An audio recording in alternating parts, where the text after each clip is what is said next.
My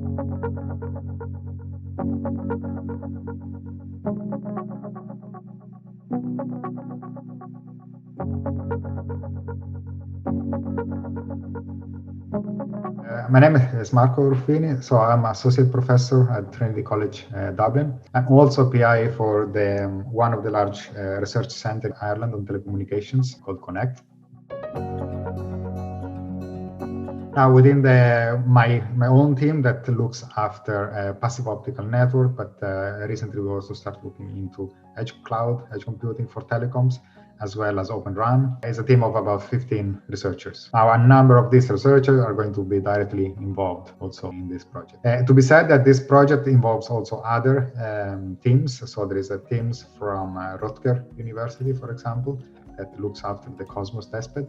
And there is also a team from the Polytechnic University of Milan, Massimo Tornatore.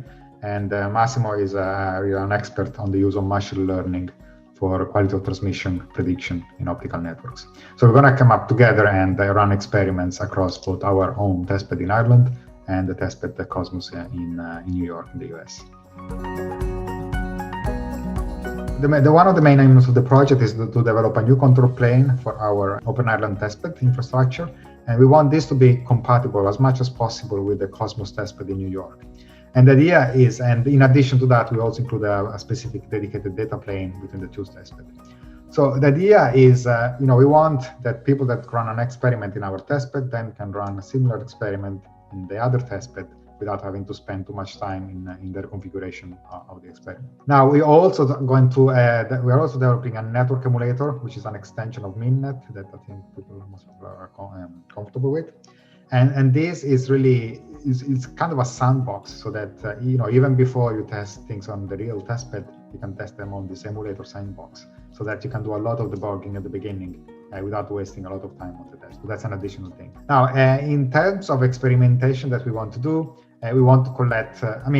We basically want to work on machine learning, and in this case, the testbed is very important because we want to test those machine learning algorithms that until now have been mostly tested on simulated data. We want to test them on real data points, and we really want to see how well do they behave once you move from simulated data into real data. In addition to that, we also want to run an experiment that takes the data plane across the two testbeds, so in New York and here in Dublin in Ireland. And this will be an optical wireless conversion experiment, so where, for example, we have data and control generated on one testbed, and depending on how that data behaves, we want to change the parameters and the configuration of the other testbed, for example, to maintain quality of service above a certain threshold. From the machine learning perspective, the impact it can be huge because there's a huge amount of work on machine learning which really relies on simulated data. And the reason is that it is indeed quite difficult to get hands on a real testbed. Some operators have it, but in a lot of cases they are limited in what you can do, and people from academia normally don't get access to it unless they are collaborating, and even in that case, the access is limited. While this testbed OpenIreland, like the one in Cosmos, they can be, they're not massive, but they are completely reconfigurable, and they allow experimenters to really test any type of configuration, which you might not be able to test on a live demo. You can create connection that works, you can create connection that don't work, and those that don't work, you can keep them up as long as you need to take all the data that you want. And I think this is a big advantage over, production testbeds. And this, for example, for what it concerns the machine learning.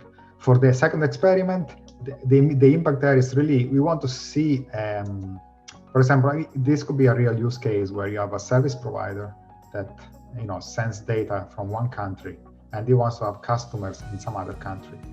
Now, if you look at 5G and beyond type of application, just sending data and hoping for the best is not an option anymore, really. So you might see that the service provider wants to actually control this control plane what's happening on the receiving testbed. Okay, but it doesn't want to build its own network. Okay, for example, someone from the US doesn't really want to build a network in Ireland because maybe only operate a small amount of services. So with these, the idea is that you can send your data and you can control the configuration on the. So it's like you can lease a slice of the experiment in Ireland, but then you don't treat it as a best effort, but you actually check you monitor what's happening on that testbed, and you can actually change parameters, for example, like the bandwidth that you use on the wireless part and so on. And we want to test this, across two testbeds where you have really an external interface into the second hardware testbed from the data testbed.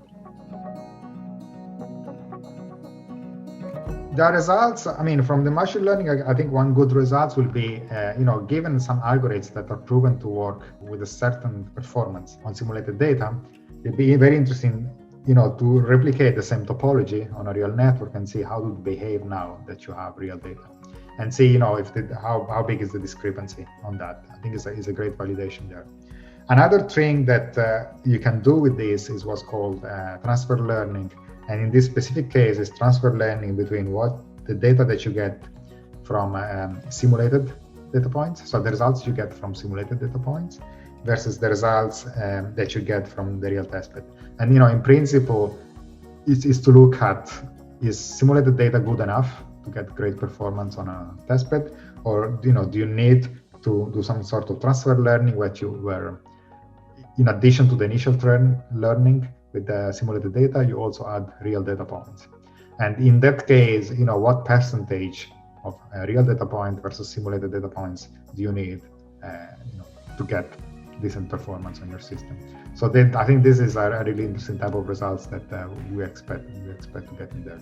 And for the second testbed, I think the interesting thing is that, imagine if you have a service provider for one side and then he controls the network on the other side, especially when you need to control your quality of service on a real tight time scale, maybe in the hands of 1 milliseconds. I think it will be very interesting to see how the action that you do from one side of the continent or the world even, how long does it take before it actually operates on the other side? And if there is any delay in getting the data, the monitoring data, how does the system become unstable? When you try to change something that is delayed in your control plane and so on. So I think this is another interesting type of results that we want to see. Really, the timing synchronization between operating something and getting the results on the other side.